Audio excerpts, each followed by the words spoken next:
días. Bueno, me alegra mucho escuchar y ver otra vez a Zoe.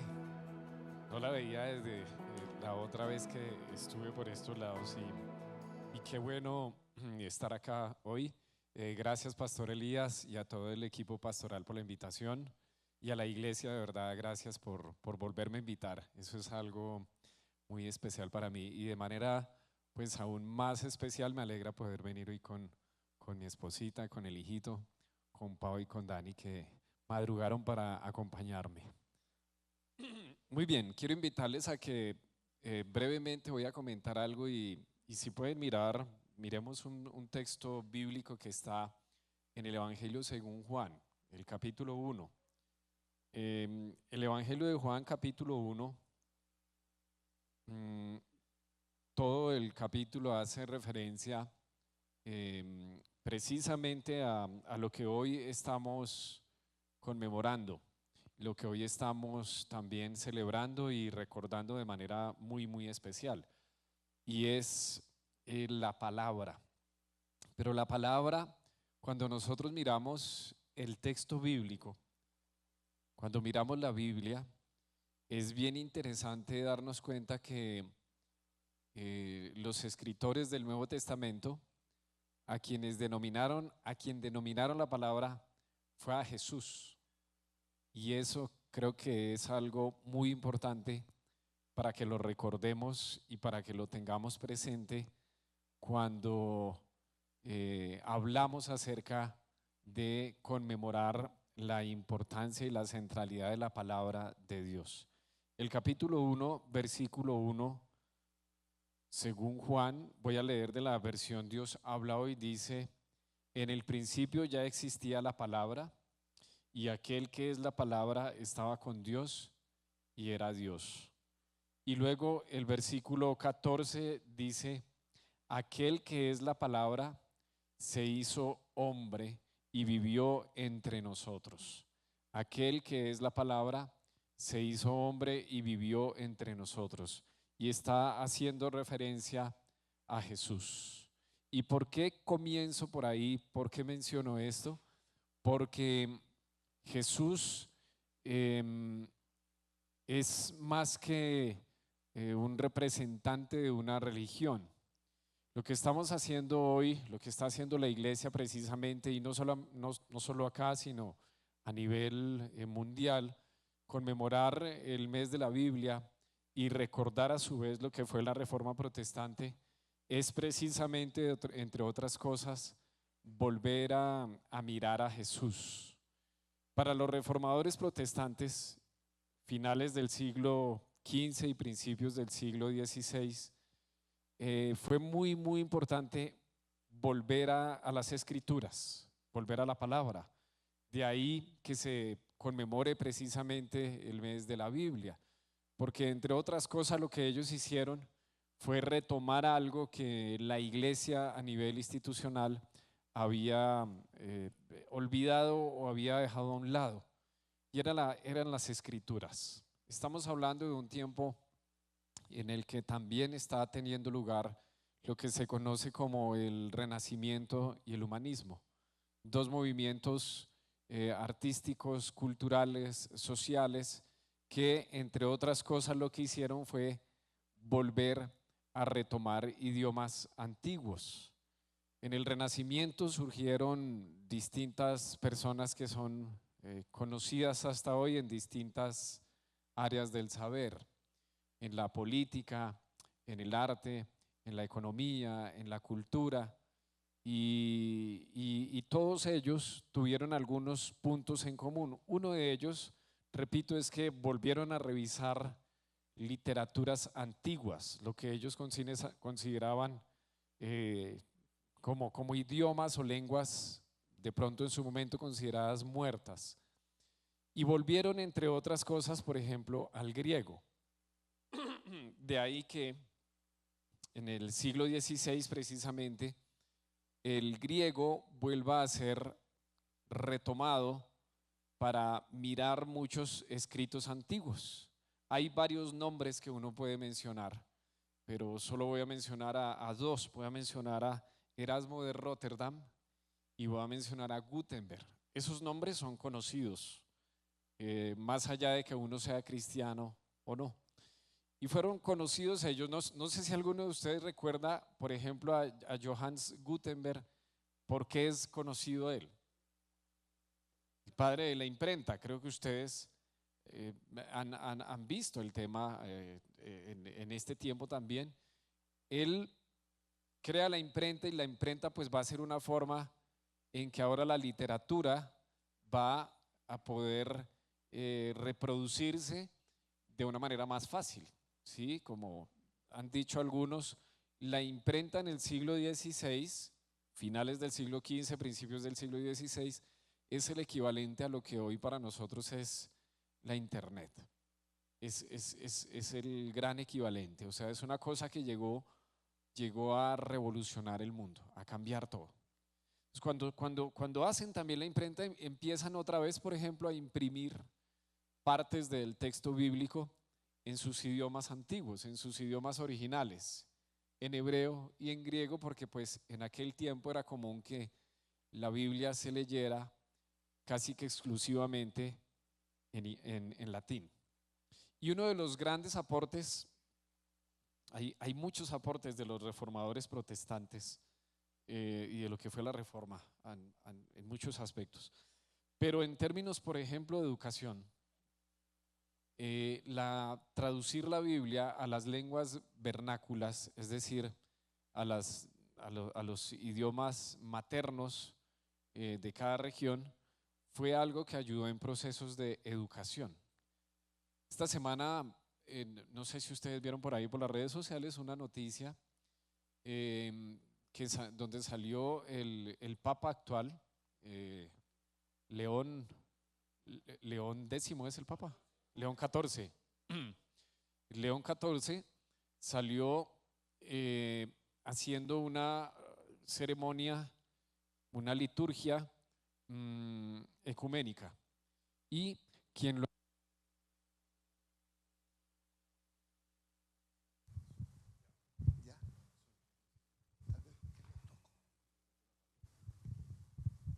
Sony, quien acompañó al Papa en esa liturgia fue yo no sé si es el príncipe o el rey Carlos III, creo, ¿cierto?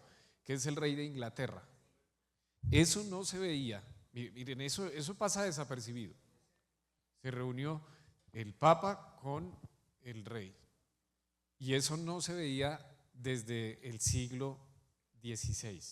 Ellos no estaban juntos desde el siglo XVI, porque recuerden que ellos son anglicanos, pues el rey en Inglaterra y toda esta cuestión. Y el anglicanismo surge también en el siglo XVI. Pero algo característico, por ejemplo, del anglicanismo, a diferencia de los otros movimientos en las otras regiones, por ejemplo en Alemania, en Suiza, en Holanda, en Francia, es que quien lideró allá la reforma fue precisamente el rey, fue Carlos III. Hoy, esta semana se encontraron el Papa y otra vez Carlos, leyeron las escrituras de manera conjunta. Eso es algo interesante porque, repito, eso no se veía desde hace más de 5 siglos. Y algo valioso, estaba diciendo que hicieron los reformadores en ese tiempo, incluido allá en Inglaterra, aunque obviamente eso no lo hizo el rey, eso lo hicieron lo que se conocen como los prerreformadores, es que tradujeron la Biblia a cada idioma, al alemán, en el caso de Martín Lutero, al inglés, precisamente también los reformadores ingleses, y así distintos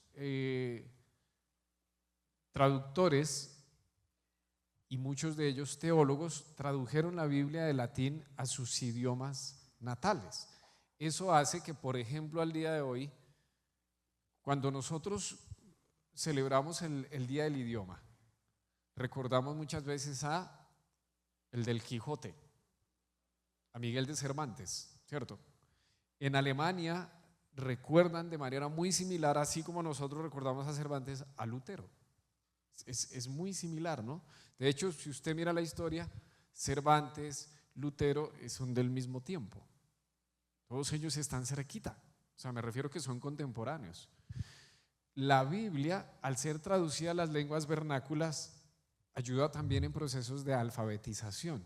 Es decir, muchas personas comienzan a aprender a leer, en cierta forma también a escribir, y eso ayuda también a que la gente empiece a pensar.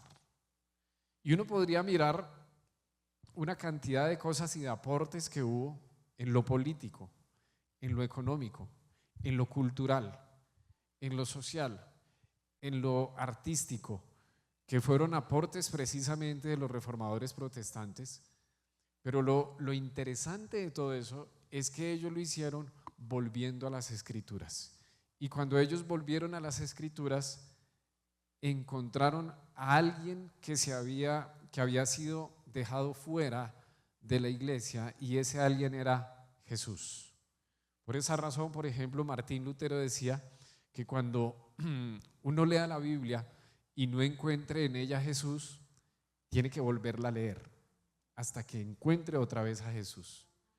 Leer la Biblia, y esto es un principio muy anabautista, muy de nosotros los menonitas anabautistas, es que el centro de la interpretación bíblica es Jesús.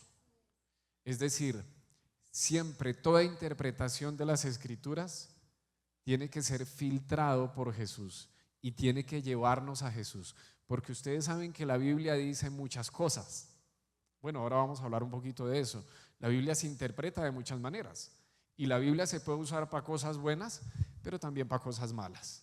Pero bueno, vamos a pasar a una parte más interesante con el pastor y con Henry para seguir dialogando aquí con ustedes. Esto era solamente una introducción para continuar con ellos. Gracias. Yo me quedo con este. Yo me quedo con este. Los tres acá.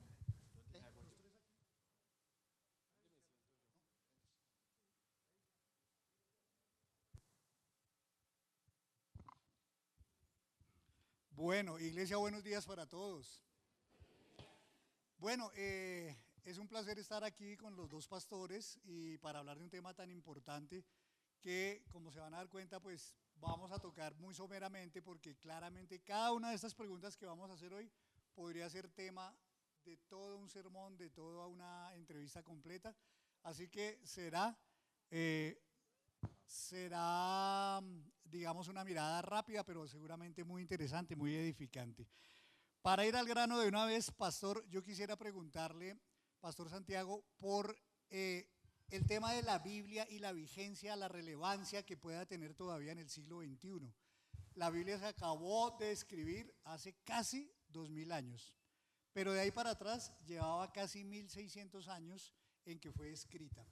¿Cómo un texto tan antiguo y especialmente escrito para un contexto muy particular como era el pueblo de Israel puede tener relevancia en el siglo XXI, pero además para todos los pueblos del planeta? Sí, es interesante mirar que entre tantos libros que se han escrito, el que más ha permanecido y ha tenido distintas traducciones es el texto bíblico. Y es importante tener presente algo: la palabra Biblia, ustedes saben que quiere decir libros, ¿no? Es decir, no es un libro, son muchos libros que hay allí. Y estos distintos libros han aguantado, digamos, el paso del tiempo, precisamente, creo yo, por su relevancia para la vida. Porque el texto bíblico es más que una cuestión religiosa. Y yo veo que en eso radica en buena medida la razón por la cual permanezca. Es porque cuando uno mira el texto bíblico hay asuntos que tienen que ver con la vida en todas sus áreas.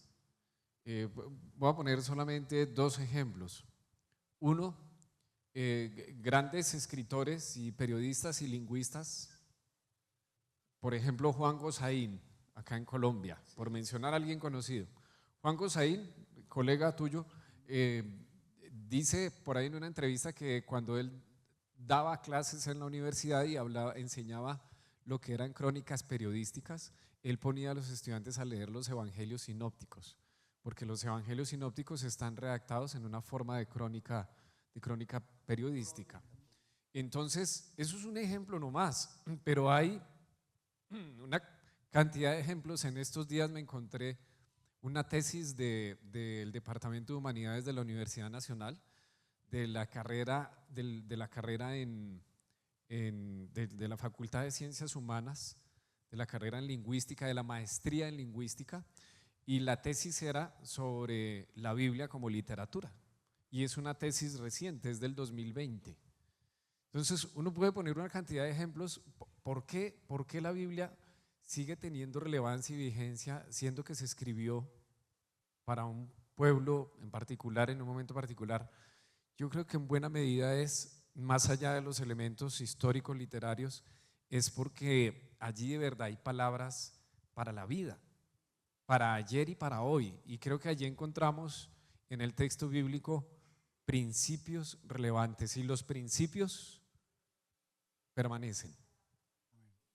Pastor Elías, siéntase en libertad cuando quiera aportar o complementar alguna. Yo doy mi testimonio personal. Yo no me convertí escuchando un sermón, no me convertí en una campaña, me convertí acostado en una hamaca leyendo el Nuevo Testamento. Y cuando estaba terminando el primer evangelio, que es Mateo, yo comencé a llorar y una profunda convicción de pecado se apoderó de mí, pero sentí el profundo amor de Dios que me abrazaba. Mi hermano llegó por la tarde porque era una pequeña iglesia de las Asambleas de Dios en Melgar. Era un martes y le dije: esta noche te voy a acompañar. Habían apenas unos 8 hermanitos, y cuando el pastor hizo la invitación que quien quería recibir a Cristo, yo pasé adelante. Así que, contestando tu pregunta, la Biblia, que es palabra de Dios, y como dijo el teólogo Karl Barth, la Biblia es y contiene la palabra de Dios. Yo creo que sigue siendo pertinente porque es eficaz para que a través de ella, como dice el profe Santiago, todo ser humano encuentre a Jesucristo. Una pregunta recurrente, pastores, que surge en todas partes es si el mensaje de la Biblia en últimas es tan sencillo y Cristo lo resumió en 2 versículos: amar a Dios por encima de todas las cosas y amar a tu prójimo como a ti mismo. Ahí dijo él, está resumida toda la ley. ¿Por qué entonces termina siendo el texto de la Biblia en muchas ocasiones motivo de muchas interpretaciones? Tanto que incluso muchos teólogos a veces dan explicaciones diferentes sobre un mismo texto. Sí, yo creo que eso es algo también que se puede mirar como algo negativo, pero yo creo que es algo muy, muy positivo también, porque creo que eso da cuenta de la riqueza misma que tiene el texto bíblico. Eso por un lado. En hermenéutica hay algo la palabra hermenéutica quiere decir interpretación, y la pregunta de él tiene que ver con eso: ¿por qué hay tantas interpretaciones de un mismo texto? Y es importante tener en cuenta que en el proceso hermenéutico, es decir, en el proceso de interpretación, hay varios actores. Uno de ellos es como tal el texto bíblico, eso es lo que se llama el objeto hermenéutico, es decir, lo que uno interpreta, el texto bíblico. Pero en segundo lugar está el sujeto hermenéutico, y el sujeto hermenéutico es el que observa el texto. Hay un tercer elemento que va de la mano con el segundo, que se llama el lugar hermenéutico, es decir, desde dónde se interpreta el texto. La hermenéutica es una ciencia que surge en el siglo XVIII con fuerza, pero la hermenéutica ha existido siempre. La palabra hermenéutica viene del griego Hermes. Hermes era el mensajero de los dioses en la mitología griega. Hermes era el encargado de llevar un mensaje de parte de Zeus a los demás dioses y a veces incluso a los humanos. Hermes era el mensajero que daba una noticia, él interpretaba lo que le mandaban a decir los dioses. De ahí viene la palabra hermenéutica. Creo que hay riqueza en que el texto se interprete de manera distinta por lo mismo, porque el texto es palabra de Dios para hoy. Es decir, lo que usted interpreta cuando lee la Biblia es muy importante. Es decir, no solamente es importante lo que le dice el experto, el teólogo, el biblista, sino lo que usted ve allí que Dios le está mostrando a usted y le está hablando a usted. Eso también es muy importante. Pero hay un principio que también quisiera resaltar, también muy anabautista, menonita. Perdonen que traiga eso, pero No es… se preocupe que somos hijos de la Reforma. Sí, pero pues es de donde venimos, ¿no? Entonces, hay un principio muy anabautista, menonita, que se llama la hermenéutica comunitaria. Eso quiere decir que el texto bíblico se interpreta también desde la comunidad y se interpreta con la comunidad. Eso es muy importante, Henry, porque entonces eso quiere decir que tampoco cualquier interpretación sería legítima y válida, por ejemplo, si hace daño a la comunidad. ¿Sí me hago entender? Y ahí entonces ese subjetivismo y esa relatividad que puede afectar y preocupar se puede ir disminuyendo. Entonces yo creo que hay riqueza en la pluralidad de interpretaciones, pero también el mismo texto bíblico nos da unas pautas, y es que el texto bíblico se interpreta con la comunidad. De hecho, la Biblia, el Nuevo Testamento especialmente, nos dice que nunca se escribió para individuos, sino para comunidades, porque en el primer siglo no es que cada quien llevaba su Biblia debajo del brazo, existía un rollo para una comunidad. Entonces siempre el texto bíblico fue comunitario. Por eso este ejercicio que estamos haciendo hoy me parece a mí que es bellísimo, pastor, porque de eso se trata, que haya discernimiento en la comunidad de la palabra de Dios. Henry, yo creo que el texto bíblico, aunque como dice el profe Santiago, la hermenéutica es una ciencia bastante complicada y discutida. Yo he dicho que la teología se parece mucho al derecho, y nosotros nos damos cuenta a nivel jurídico cómo hay una primera instancia y una segunda instancia, y siendo actualizados en esta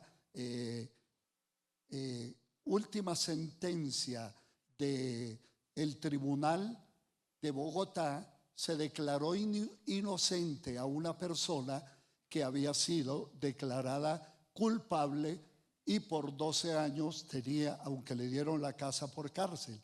Allí en esa segunda instancia se declaró inocente, pero ahora hay un recurso de casación que va a revisar.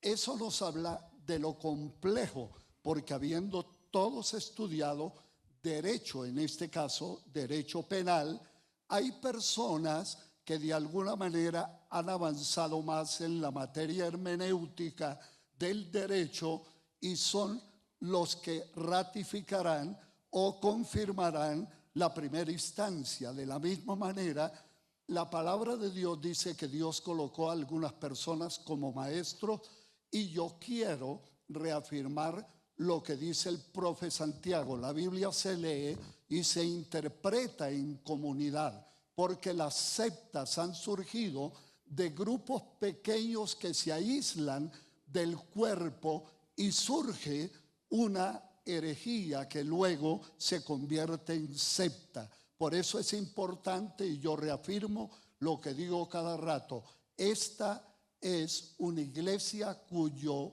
ADN es la educación. Si usted tiene otra visión del cristianismo, usted tiene que adaptarse, porque aquí es nuestra responsabilidad educar. Muchas gracias. Pastor Santiago, creo que sobre todo los jóvenes tienen desde hace muchos años mucho conflicto, sobre todo, por ejemplo, cuando llegan al ámbito de las universidades, usted que es profesor universitario, con los primeros 11 capítulos de Génesis y con el libro de Apocalipsis, porque al final de cuentas uno no sabe si tomarlos literalmente, aun cuando parecen fábulas, digámoslo así, escritas un poco para niños, o por el contrario, si se deben tomar literalmente. Eso genera conflicto, digo, especialmente en los jóvenes de hoy cuando llegan a las universidades. ¿Cómo se deben tomar estos textos para la vida de uno como cristiano?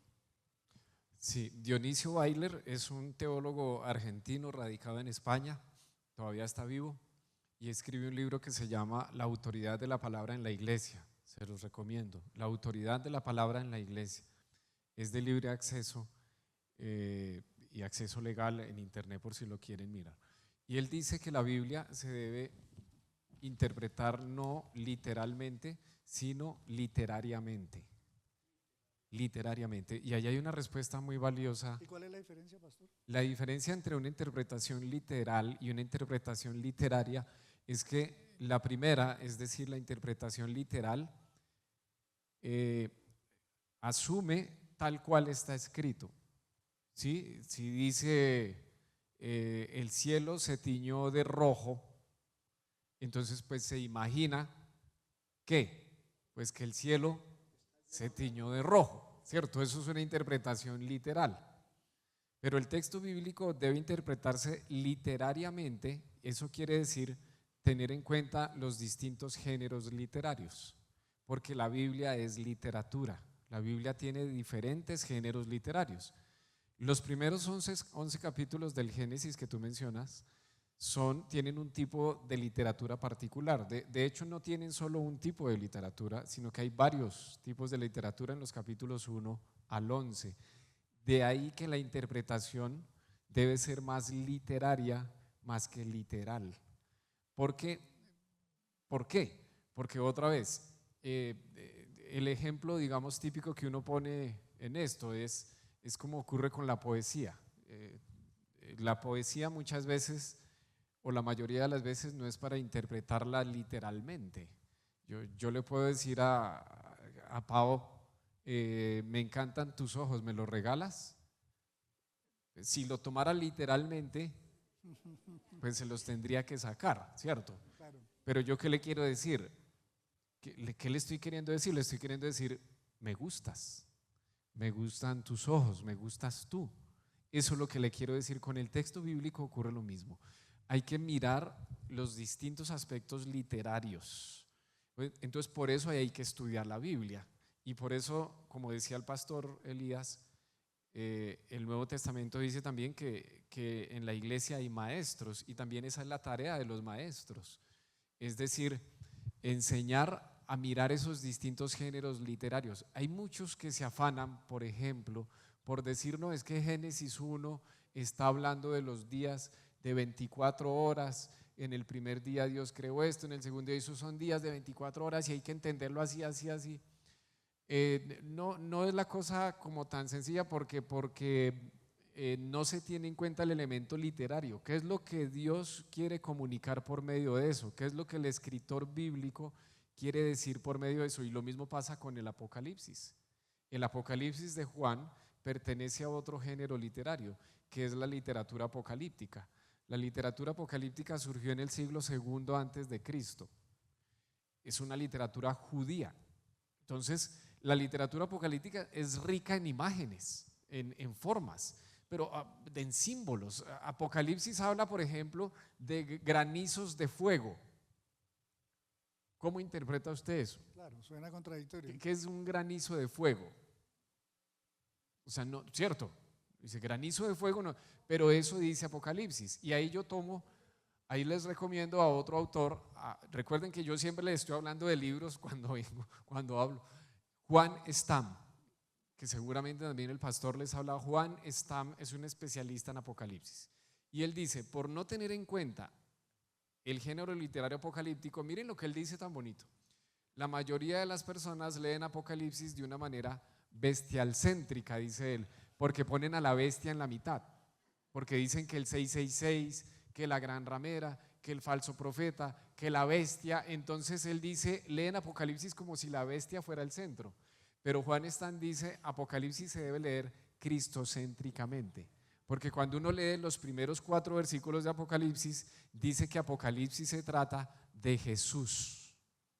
Entonces Apocalipsis Ahora, Apocalipsis tiene distintos géneros literarios también. Apocalipsis tiene narración, tiene profecía, tiene unos aspectos históricos también, pero obviamente prima la literatura apocalíptica. Entonces, la Biblia se interpreta literariamente, mas no literalmente.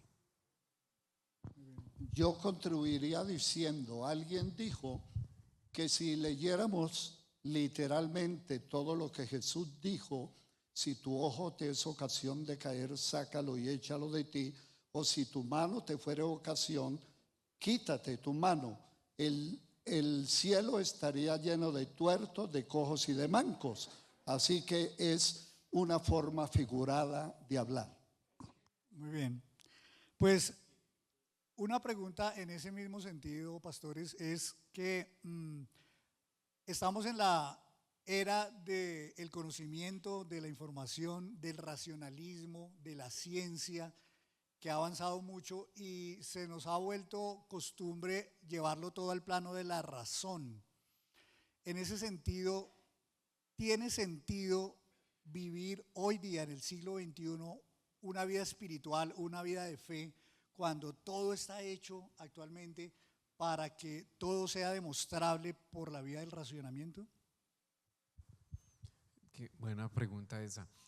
Esa pregunta también se hizo en el siglo XVIII. El siglo XVIII se conoce como el siglo de las luces, ¿no? Por eso le llaman el periodo de la Ilustración. Y es cuando comienza a surgir la ciencia moderna, el método científico, y allí se levantó esa pregunta otra vez. ¿Cómo vivir si todo tiene que ser probado por la razón? Y yo creo que algo que hoy debemos aprender de ese tiempo es que primero tener presente que la razón y todo lo racional en sí no es algo malo tampoco, porque Dios es quien nos da esa capacidad. Es decir, Dios nos da la capacidad de pensar. Dios nos da la capacidad de ser seres racionales, de pensar críticamente. Creo yo que, y ahí tomo un poquito a Tomás de Aquino. Tomás de Aquino es del siglo XIII, escolástica. Y Tomás de Aquino precisamente tomó este mismo tema, de la fe, la razón, la espiritualidad, la razón.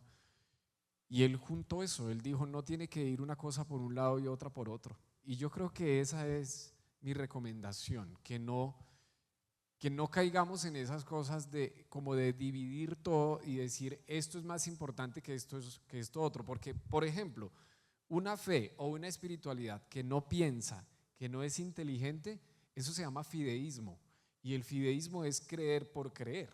Es decir, es lo mismo seguir a Jesús que seguir a Buda y que seguir a San Gregorio Hernández, es decir, se cree en lo que sea y todo es lo mismo. No, la fe cristiana es una fe que es racional.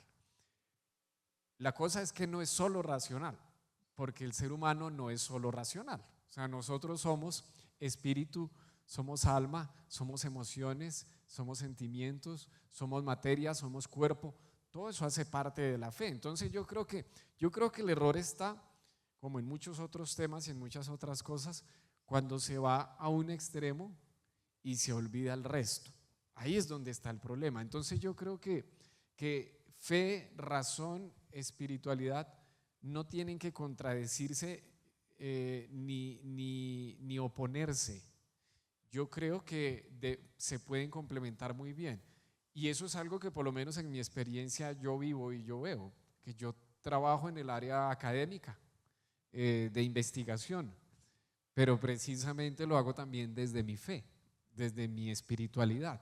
Entonces, no hay que pensar que son cosas que van en contra, sino al contrario, que se complementan y que Dios nos ha creado con esas capacidades. De pronto, Pastor Elías, podríamos decir la razón hasta donde sea posible, la fe cuando sea necesario. Yo creo que la fe es necesaria siempre. Lo que pasa es que hay ocasiones en que hay que actuar bajo la razón. Les voy a dar un par de ejemplos de mi pastoral. Aquí cerca, en el mismo barrio, estaba una hermana que vino de otra iglesia y comenzó a asistir aquí, una hermana muy querida, pero le diagnosticaron una enfermedad terminal. Hubiera podido, a través de un tratamiento paliativo, tener mejor calidad de vida. Pero ella dice, una profeta del Señor me dijo que Dios me iba a sanar. Yo le recomendé, los pastores Palacios son testigos, que buscara tratamiento médico. Y ella rehusó porque razonó su problemática únicamente con la fe. ¿Qué ocurrió? No recibió tratamiento médico y falleció bien rapidito. Hay personas creyentes que han muerto de cáncer o de otras enfermedades porque han rehusado la ciencia médica. Jesús mismo avaló la ciencia médica cuando lo dijeron, le criticaron los fariseos. Y él dice, ¿quiénes son los que tienen necesidad de médico? Ellos dijeron los enfermos. Asimismo, dijo Jesús, yo he venido a sanar y acompañar a los pecadores. Hay un movimiento que surgió más o menos en la década del 70 de la superfe. Lo que dices, recibes. Y hoy hay muchos creyentes creyendo que son dioses chiquitos, como dice un famoso predicador de Guatemala. Cristicos pequeños. Yo ordeno, yo decreto, yo ato, y creen que tienen el poder sobre el universo, sobre las enfermedades y todo. Somos creyentes con razón, pero también con una fe que es una fe también inteligente. Sí, le pedí permiso a Henry para decir algo más de esa pregunta. No tiene que pedir permiso. Y es que el pastor me hizo caer en cuenta de algo, y es que hoy por hoy hay muchas personas que se aprovechan, como bien lo dice el pastor, de eso. Y miren, la fe y la espiritualidad es algo muy frágil, y en ese sentido el ser humano es muy vulnerable, y manipulan eso. Entonces, manipulan a las personas, manipulan el dolor, manipulan la necesidad, manipulan el sufrimiento, y les hacen creer cualquier cosa. Y hay unas herejías, eso hasta es paganismo, no sé, hay unas cosas tan tenaces hoy por hoy que uno ve y que se presentan como cristianos, y eso no es cristiano.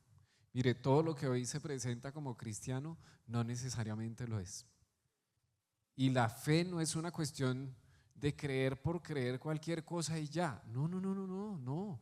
Jesús nunca pidió eso. Jesús le dijo a las personas, al contrario, les dijo, si alguien quiere seguirme, calcule. ¿Se acuerdan? Que puso el ejemplo de construir una torre y de ir a la guerra. Es la única vez que puso un ejemplo de ir a la guerra. Pero hizo él dijo, si alguien quiere seguirme, calcule.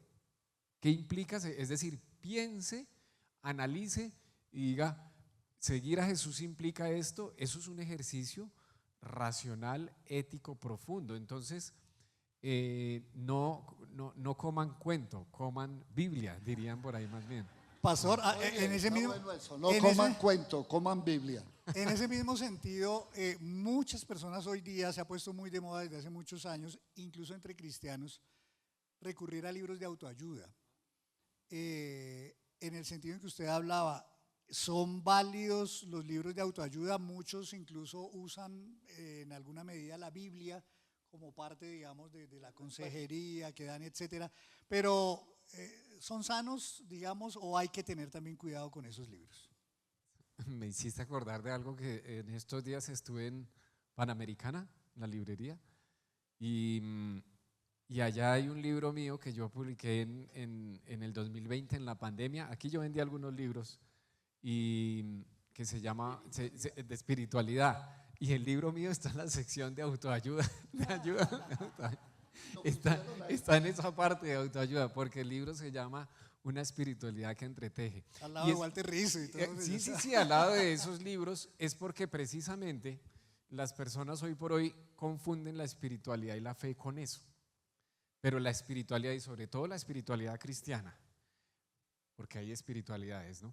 La espiritualidad cristiana es algo que tiene implicaciones que van mucho más allá de las cuestiones de autoayuda.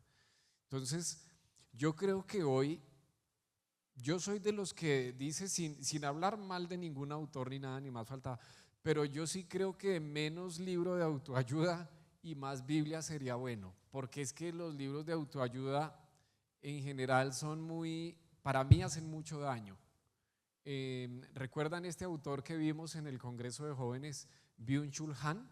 ¿Recuerdan que les hablé de este autor? Que a propósito le dieron un premio esta semana a él por el libro La Sociedad del Cansancio. Y Byung-Chul Han critica mucho este tipo de literatura porque él dice tienen un exceso de positivismo y el exceso de positivismo es negativo, hace daño, es perjudicial.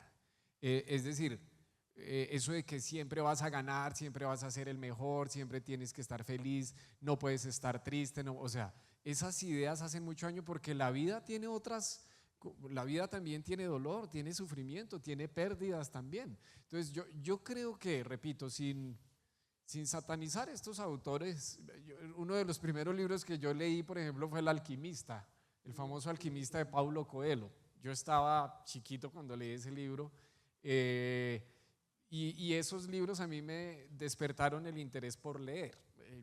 Yo prefiero que un joven o un adulto, en lugar de esto, leer un libro de eso, bueno, está bien, pero yo creo que si de verdad tomáramos más en serio el texto bíblico, definitivamente menos autoayuda, más palabra de Dios. Amén. Muy bien. Profe, quiero pedirle, perdón Henry, quiero pedirle la opinión. Esta semana se presentó en el Movistar Arena una escritora.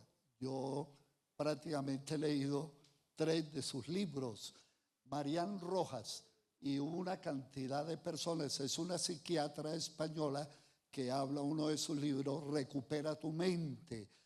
Habla también Busca tu persona vitamina y tiene cosas interesantes y está logrando una gran fama. ¿Qué opina de Miriam Rojas?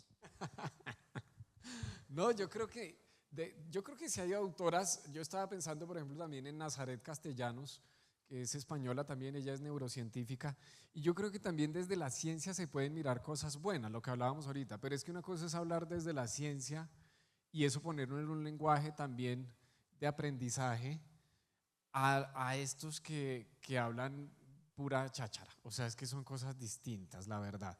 Entonces yo creo que sí hay buenos autores como la autora que usted menciona también, porque también ellos toman otros referentes para hablar de. Entonces tomar referentes científicos es importante, es importante. Escudriñarlo todo, retener lo bueno. Sí, exacto, sí, de acuerdo. Voy a hacer una última pregunta, pastor, y vamos a ver si alcanzamos a hacer al menos un par de preguntas de ustedes.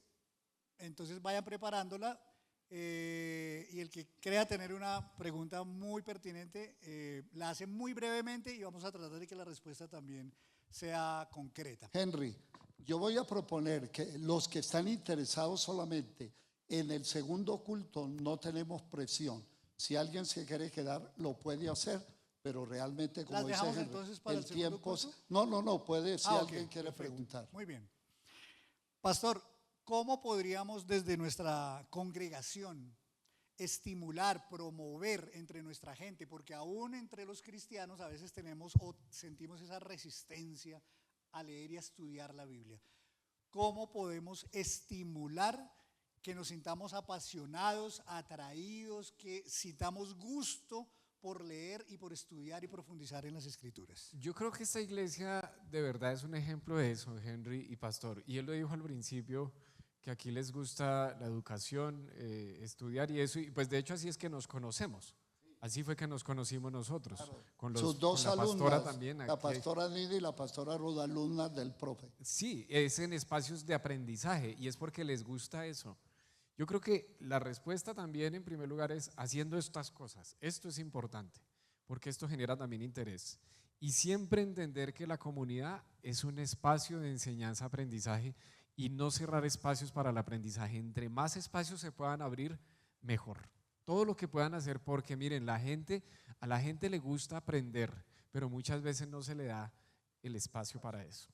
¿Algún comentario final, pastor, antes de ir a las preguntas? Sí, realmente yo sé que en un proceso educativo se choca mucho porque nosotros venimos de diferentes contextos, pero yo mismo les animo para que lean su Biblia, pero que también busquen algún comentario. Es más, no es una cuña, pero esta Biblia que están vendiendo y usted la puede comprar por cuotas, ahí esa Biblia tiene una introducción de todos los libros, le explica muchísimas cosas. Yo la recomiendo, no porque haya hecho un bosquejo en esa Biblia, sino porque hay personas eruditas ahí que nos dan algunas guías, pero estudien la palabra de Dios. Y aquí usted, yo sé que se siente cómodo en esta iglesia si le gusta que le enseñemos.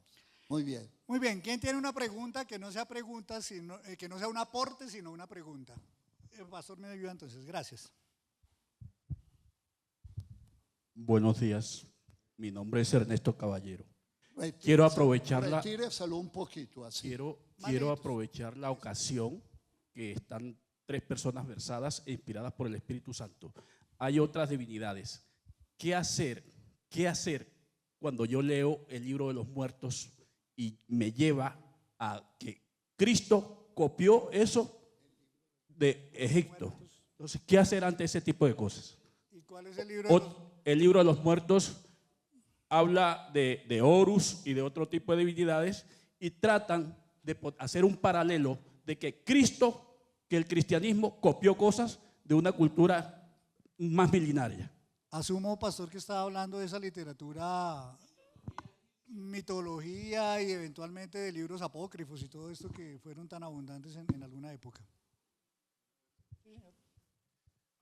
Bueno, ahí hubo mucha literatura apócrifa, pseudoepigráfica, textos incluso que llegaron a ser considerados luego deuterocanónicos también, en tiempos en que se escribió el texto bíblico. Y yo creo que por un lado, es bueno también conocer ese tipo de literatura, pero hacerlo con gente que sepa. O sea, aprender también de eso, ¿no? Por lo general, en las iglesias cristianas, poco se conoce de la literatura intertestamentaria y de este tipo de literatura, muy poco. Pero allí hay cosas que son interesantes para comprender en términos de géneros literarios y estas cuestiones. Aprender en términos culturales para entender también, por ejemplo, aspectos sociales, políticos, económicos. Mucha de esta literatura es buena. Pero yo creo que por eso es bueno estudiar y hacerlo con personas también que sepan al respecto, porque si no fácilmente las personas pueden decir, miren, esto es igual a esto otro, pero resulta que no han estudiado a profundidad ni lo uno ni lo otro. Entonces mi consejo es bueno ese interés, pero estudiarlo con personas que sepan al respecto, ¿no? Muy bien, creo que de pronto alcanzamos a una última, pastor. ¿No hay más?